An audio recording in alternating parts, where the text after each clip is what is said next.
ಒಂಥರ ಸ್ಕೇರಿನೂ ಇತ್ತು, ಬಟ್ ಒಂಥರ ಮಜಾನೂ ಐತ್ರಿ ರೂಪ್ ಇದು. ನಾ ಹರಿದ್ವಾರ್ ಬಂದ ಕೂಡಲೇ ಫಸ್ಟ್ ದರ್ಶನ ಮಾಡಿದ್ದೆ ಮಾನಸಾ ದೇವಿ ದರ್ಶನ ಮಾಡೀನಿ.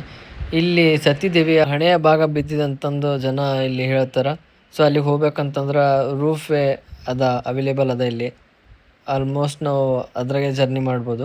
ಅದು ಮುಗಿಸ್ಕೊಂಡು ನಾವು ಹೋಗಿದ್ದು ಚಂಡಿ ದೇವಿ ದೇವಸ್ಥಾನ. ಹರಿದ್ವಾರದಾಗ ಮೆನ್ಯೂ ಕಾರ್ಡ್ ನೋಡಿ ಊಟದ ಹೆಂಗದ. ಸೌತ್ ಇಂಡಿಯನ್ ಅಂತ ಅದರೊಳಗೆ ಬರೀ ದೋಸೆ, ಉತ್ತಪ್ಪ, ಲಾಸ್ಟ್ ಒಂದು ಕರ್ಡ್ ರೈಸ್, ಒಂದು ಇಡ್ಲಿ ಸಾಂಬಾರು ಬಿಟ್ಟರೆ ಏನೂ ಇಲ್ಲ. ಎಲ್ಲ 140 ಇಲ್ಲಿಂದ 250ವರೆಗೂ ಮತ್ತೆಲ್ಲ ಒಂದೇ ಪ್ಲೇಟ್. ಇಡ್ಲಿ ಸಾಂಬಾರು ನಂಗೆ ಶಾಕ್ ಆಗಿದೆ. ಇಡ್ಲಿ ಸಾಂಬಾರು 110 ರೂಪಾಯಿ ಅದ. ಅದ್ರ ಮೇಲೆ ಏನು ಹಾಕೊಡ್ತಾರೆ ಯೋಚನೆ ಮಾಡತ್ತೀನಿ ನಾನು. 110 ರೂಪಾಯಿ ಒಂದು 10 ಇಡ್ಲಿ ಕೊಡ್ತಾರೆ. ದೋಸೆ ಎಲ್ಲ ತಿನ್ನೋದು ಬ್ಯಾಡ ಅಂತಂದು ನಾವು ಆರ್ಡ್ರ್ ಮಾಡೀನಿ ಚೋಲೆ ಭಟೂರೆ. ಈಗ ನಾವು ಗಂಗಾರತಿ ನೋಡ್ಕೊಳತ್ತೀವಿ. ಸೊ ಫಸ್ಟ್ ನನ್ನ ಜೀವನದ ಫಸ್ಟ್ ಗಂಗಾರತಿ ನೋಡ್ಕೊಳತ್ತೀನಿ.